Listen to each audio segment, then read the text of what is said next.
isi n'ụlọ egwu m ya emeghalịnụ ma ntụ n'ụlọ egwu m ya ekwe n'isi nụ nkwa amala Nwaeze na-egwu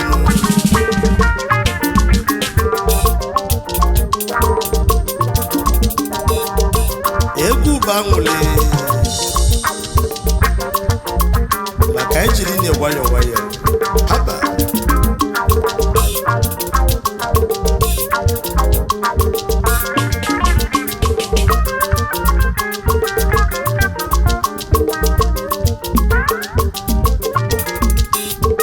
ekene nye n'ụwa ndị na-alụlụ obodo ọrụ ọma n'ụwa ndị Igbo ji bili ndị Chukwu goziri agozi ndị Chukwu nyere ego ewele na-enyere obodo aka na-enyere ụmụ ogbenye aka n'ụwa ndị Igbo ji bili fabụ ndị Ogiriga wa na nwanụ maka ọ bụrụ ịkpata ego bụ isi n'ọkwa n'ime obi eji eli ego n'ụwa maka ọ bụrụ ịkpata ego bụ isi na ọ bụkwazi ime obi eji eli ego anyị si ka anyị were egwu a wee kenebezia ndị niile Igbo ji bili ndị Ogiriga wa na nwa ọ bụ mụ bụ Onyeoma Tochukwu Nnamani Nwaeze nnụnụ Chukwu bi n'ọzara onye ndị mmụọ ozi na-agwa okwu ọ dị Igbo ọ bụrụ fake ọ dị Igbo counterfeit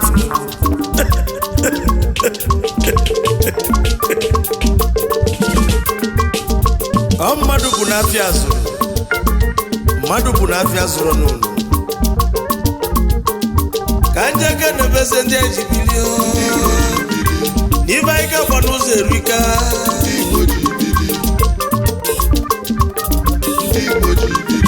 n'elu ndị Igbo ji bili ndị Igbo ji eme ọnụnụ maka anyị na-ekwu maka anyị ejebezielu n'uli mmadụ ka ejebelu ya anyị ji Nwaeze onye mefọrọ m Akubeze na South Korea Nnamani Chief Omeni Fesugide esi nwafọ Igbo ji eme ọnụ na ike n'inu ezigbo mmadụ dị n'ofeja Akubeze Ogiriga ọwụwa Chief Arinze onye Chief Omenife one of Uli, Ancient Kingdom. Akubeze one na South Korea. Chief Executive Officer Lotte Mart, Importer and Exporter. Managing Director Akubeze Executive Bar Beke Lagos ndị Igbo ji bilinu ino dozi akụ inu ajụga na Ewaleze nwanyị ọma osodiema bịa n'ịdị mma lọlọ Chibulem beta onye ọjụga na Ewaleze osodiema akụ nwanyị mwakatalụ mma mmalụ n'ezenu ọdụkọ nọmba 1 of Igbo land the shining goddess ezigbo nwunye Chief Omenife Akubeze na South Korea ndị Igbo ji bili ndị a na-ekwu nwere ifefa na-eme n'ụwa ndị na-edozi obodo ndị na-eme ka obodo dị mma ọfa gaghị na-ekwu okwu fa n'ụwa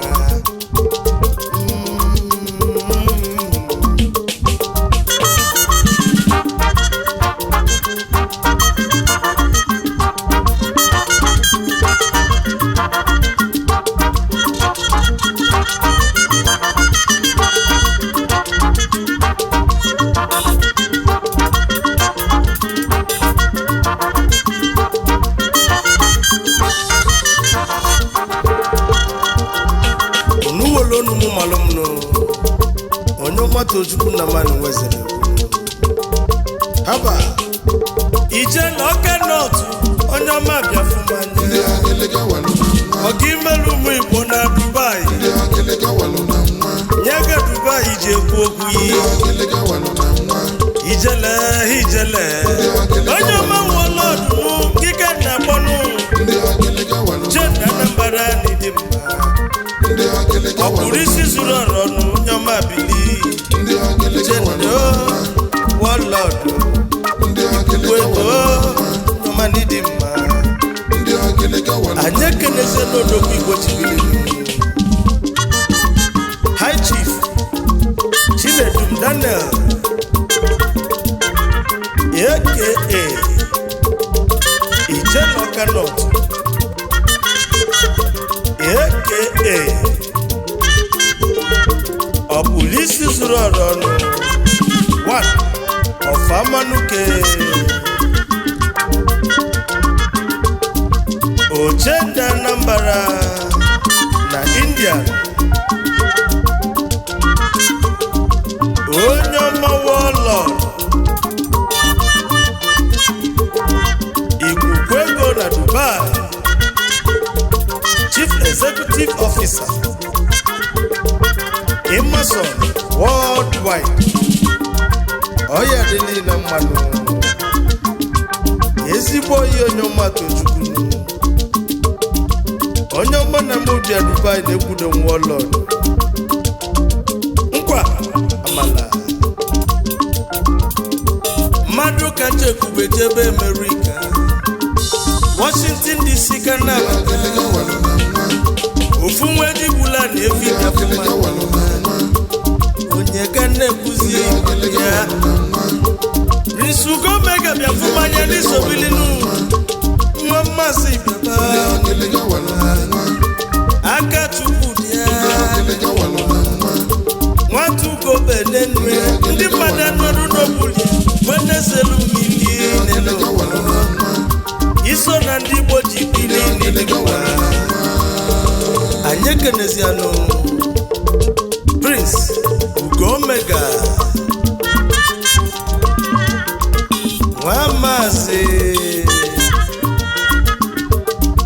aka Chukwu bịara nwata ugobe n'enu ya ndị mmadụ anọrụ n'ogbuli n'ezelu mmiri n'ụzọ ife ịtọ ka nwoke ji karịa n'ibi elu nwoke nwalụ mma dozie n'ogologo ma batakwasị nnukwu ego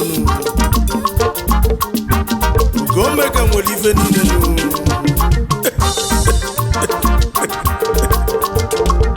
ya ka nji wee si n'aka Chukwu dị anụ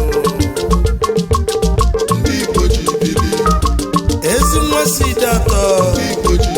Imo steeti wepụtazi anụ Managing Director Omega Multi-Chain Network Washington DC America Yinezigbo dozi akụghị onwanyụ Princess Ngozi ogbenye anụ nwanyị bụ ife Ugegbu Ugo Omega Ada His Royal Highness Eze David Elechi Ikoro Ikorates Nigeria Limited Aba ndị Igbo ji bili n'enu ụwa faka na-ekwunu olili kafa na ali n'ọdịda dị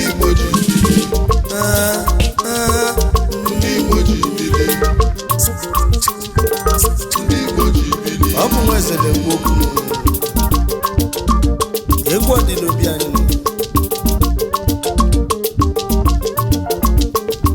anyị eluzie elu n'obi ọma amachala ka nneje mmadụ ka njekwube jebezie nne n'ụwa money wey sabi road of Enugu odogwu ego m ụzọ Collins Nwachiene ego ụzọ na Mozambique ọlụbọọlụ Chukwu nọ na-adị egwu onye lụrụ ụmụ ogbenye aka nọ na-adịkwa egwu ego ụzọ foundation abata ọsịmụke na His Excellency Governor Peter Mba Onyeoma Tochukwu na-ekene ya ọsịmụke na Tochukwu John Okonkwo Tozi Hotel na Abuja ego ụzọ na Mozambique Onyeoma Bilinu liba n'ọdịda dị azịkwana ya ego josile ebe oge jọbanye yi n'aka the only money wey sabi road ndị obiọma ji ihe eme ọnụ onye na-eme ọgọ n'enu ike melụ ego ụzọ onye na-alụ ọlụ Chukwu ị ga-alụlụ ọlụ ego ụzọ lụrụ Chukwu n'enu ụwa ị na-enyelugodo aka n'enu ụwa ị ga-enyela aka ka ego ụzọ Igbo mere ụmụ obodo ọlụ Chukwu ebuka Onyeoma Tochukwu Nnamani Nwaeze anyị ekenezianụ Chief Collins Nwachiene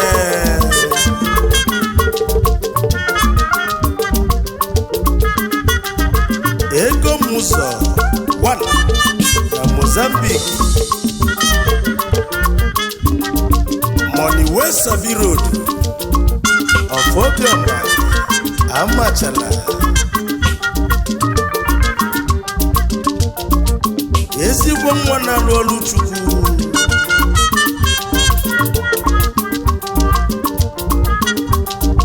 onye akwụkwọ ogbenye na-emetụtanụ ọya dịlị na mmanụ ife ị ga-eji melụ Onyeoma Tochukwu ọ ga-akọ na ịnụ maka na Igbo omekwada isi eme ka isi ekwunu maka isi ekwu ka isi eme ọya adịlị na mmanụ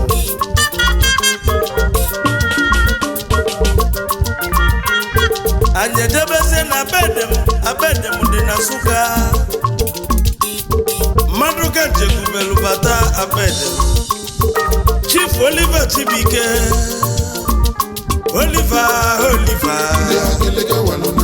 Oliver Chibike ayọgụ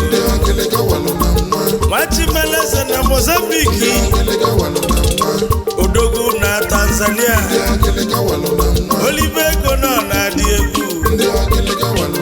omebe ọgọ nọ na-adịkwa egwu Ogiriga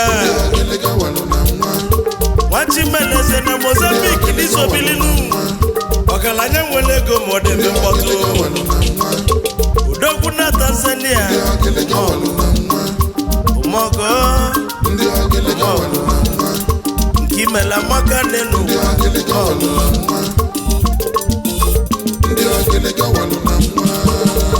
anyị ekenezianụ Chief Oliver Chibike ayọgụ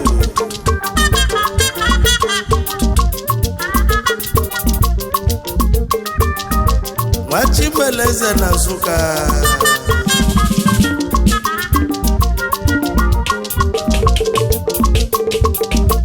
Nwachimeleze na Mozambique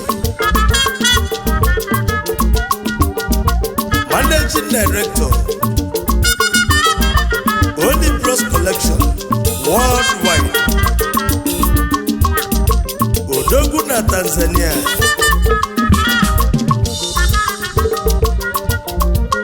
ọgaranya na-alụlụ ụmụ ogbenye ọlụ na-enyela ọtụtụ ndị mmadụ aka nsogbu bụ karịa na-achọrọ ọrụ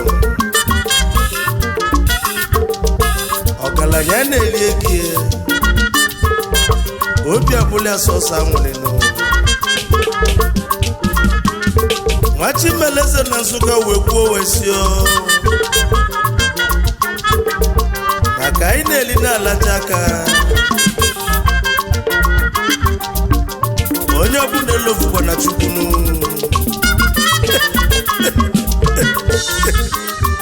ọsọ ebiko lotekwa ụmụ ogbenye rikanu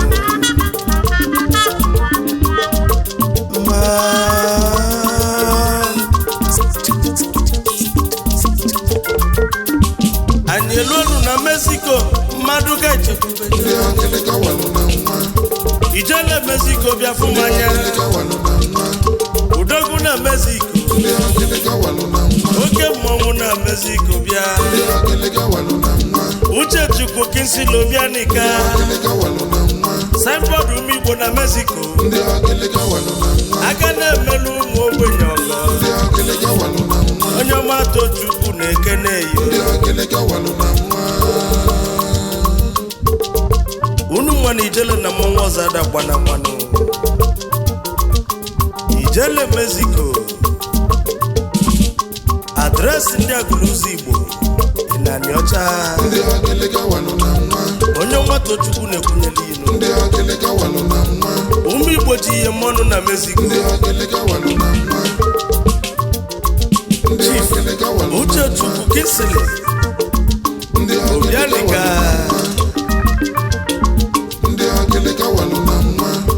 oji ofife ọmọgọ ọgaranya na-eri nke ya ọ na-enwe obi aṅụrị maka na mmọnwụ niile dị n'isi ijele ya ka ijele ji wekarịsịa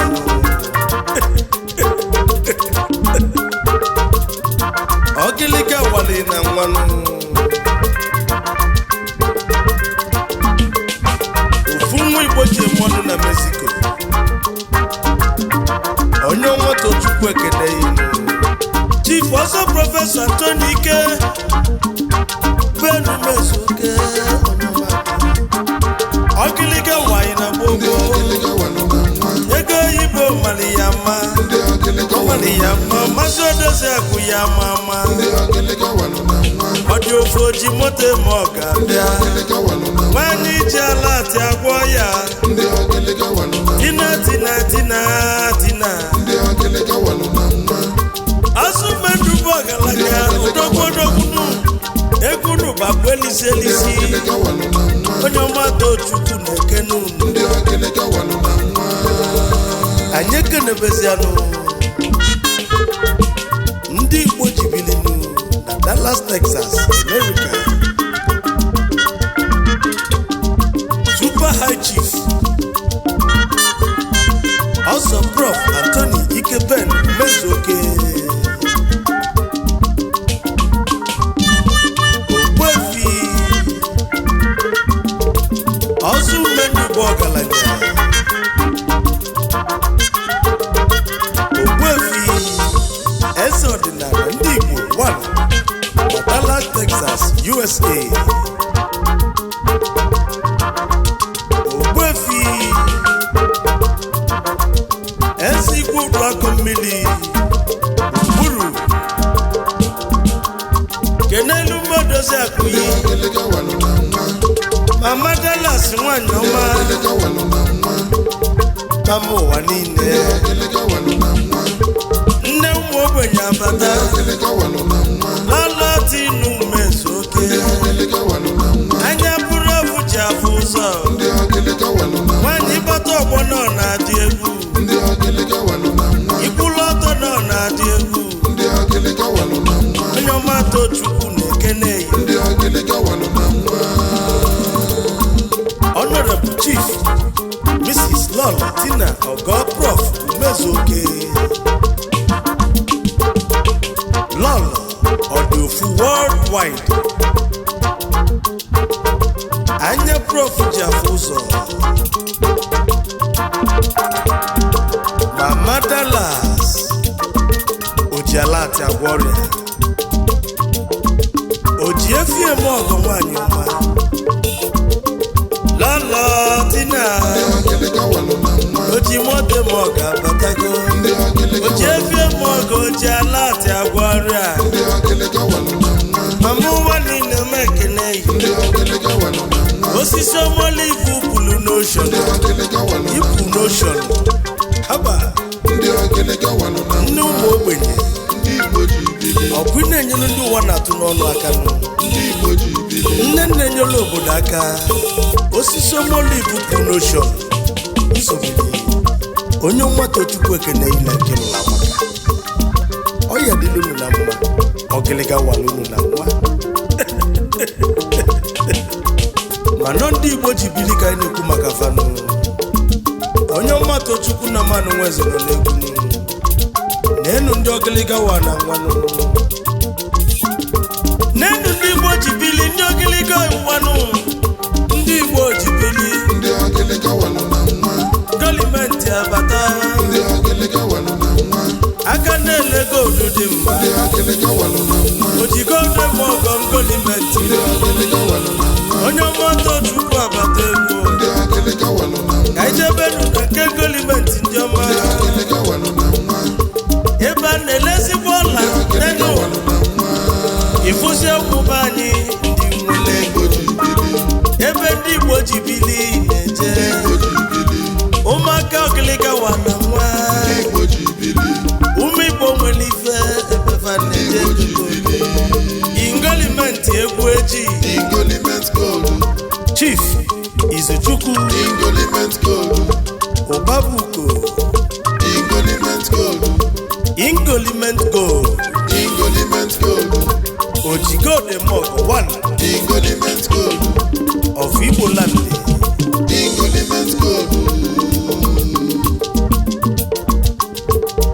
ịchọba gold dị mma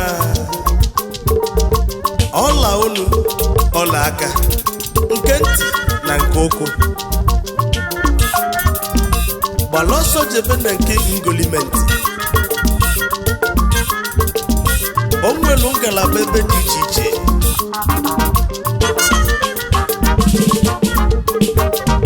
iluo n'afịa main market otu Nkwọ Ọnịcha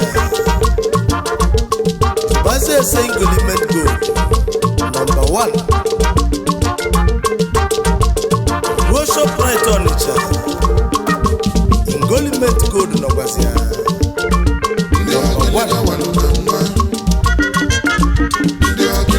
Asaba Mall Shoprite Ingoliment nọkwazi ya anyị ejebezie na Enugu Mall Shoprite Enugu Ingoliment ka a na-ekwu maka fana ebe a na-ele gold dị mmanụ Ike na-ebu Plaza Owerri n'ọfụ Ike na-ebu Plaza Owerri ihe nweta Ingoliment Gold Shop Lagos na izobililu mmadụ nọkwa ya nụ Novella Mall Shoprite Lagos State Ingoliment o nwere ngalaba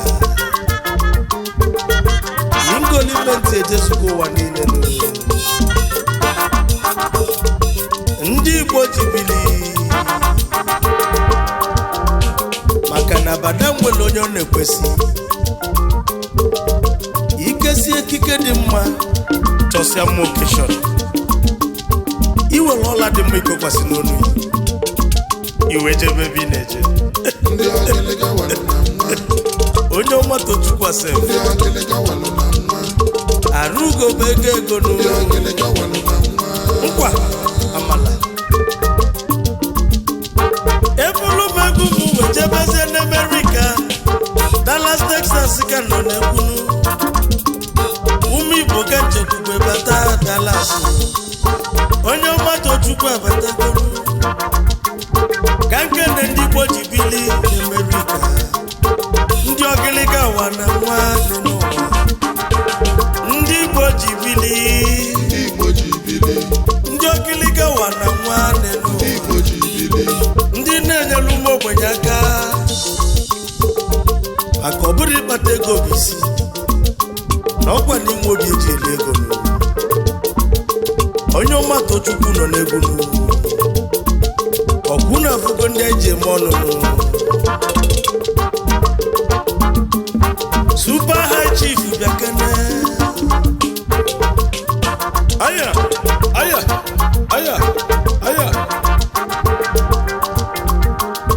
Onyeoma Tochukwu nọ n'egwu unu bịa wolo n'ụmụ malụmụ onye ka Chukwu nọ n'ụwa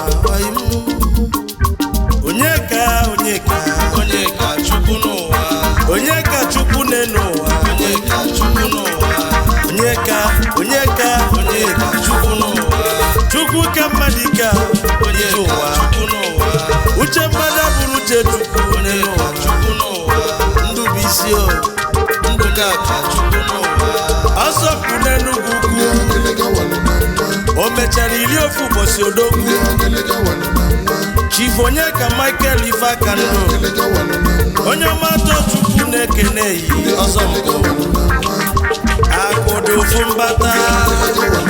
oyibo nyere laịsensị eji elego oyibo odogwu anyị ekenezianụ Chief Onyeka Michael Ifeakanụ Nze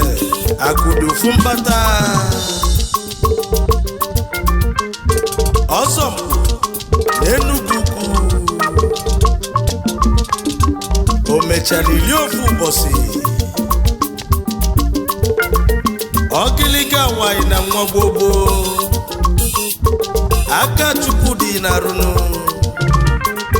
maka nke ajọ mmadụ na-eme bụ nkịtị uche Chukwu ya emenụ ikuku kusi ọ na n'ebe maka na ebe na-ekweli ikuku eze ndị Igbo na dosimu Lagos Island Ọkọ of Lagos ofu onye ji 20 million wee chie n'ọzọ odogwu enye laịsensị eji elego oyibo Chief Executive Officer Mark Akodofu Nigeria Limited and Ozombu Omili Company Limited Onyeoma Tochukwu na-ekenenụ Dallas na mmadụ n'ọfụ ndị Igbo ji bili na Dallas, Texas ndị ọma America ndị Igbo ji bili na Dallas, Texas America ndị Ogiriga wana nwa emetụ mba ahụ dị ike odogwu onye na-ekwu na ọbatago Etiokperi Okwo People's Club Honorable Clive Amechi Nyanna Etiokperi Okwe of People's Club International DFW branch odogwu anyị ekenezianụ Honorable Clive Amechi Nyanna emetụ mba ahụ dike n'obodo Villa Eluama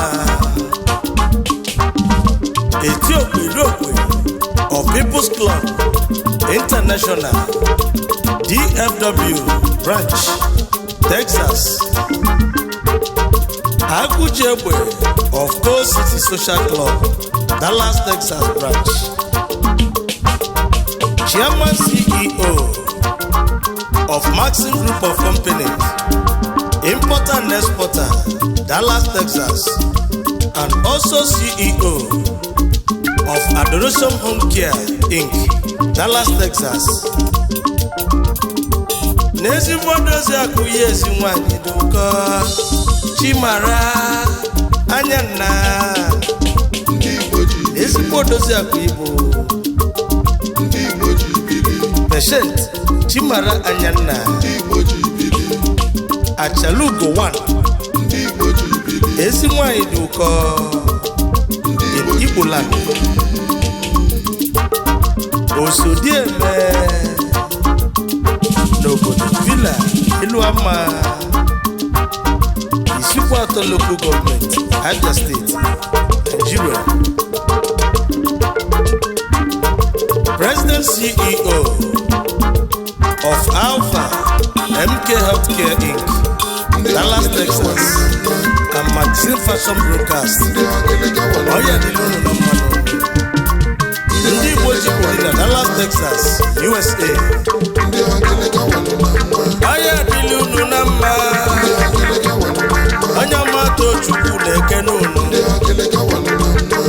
ogiliga ọnwụwa Ogiliga walụ na nwa.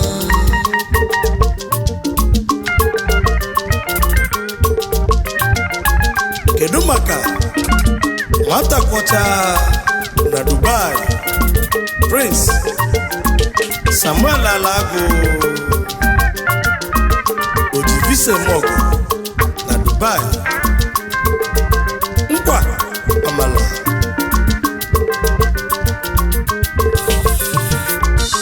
anyamalozonu Chimelue Akubig na Philippines Itego Ogiliga wai na nwanu Chief Thank God Agbata Owusi Sefa na Ghana Owusi na Lagos ezi nwasi ogologo wepụtazianụ anyị ekenebezianụ eze omeọgọ n'ogodo amaguze kosipụtazianụ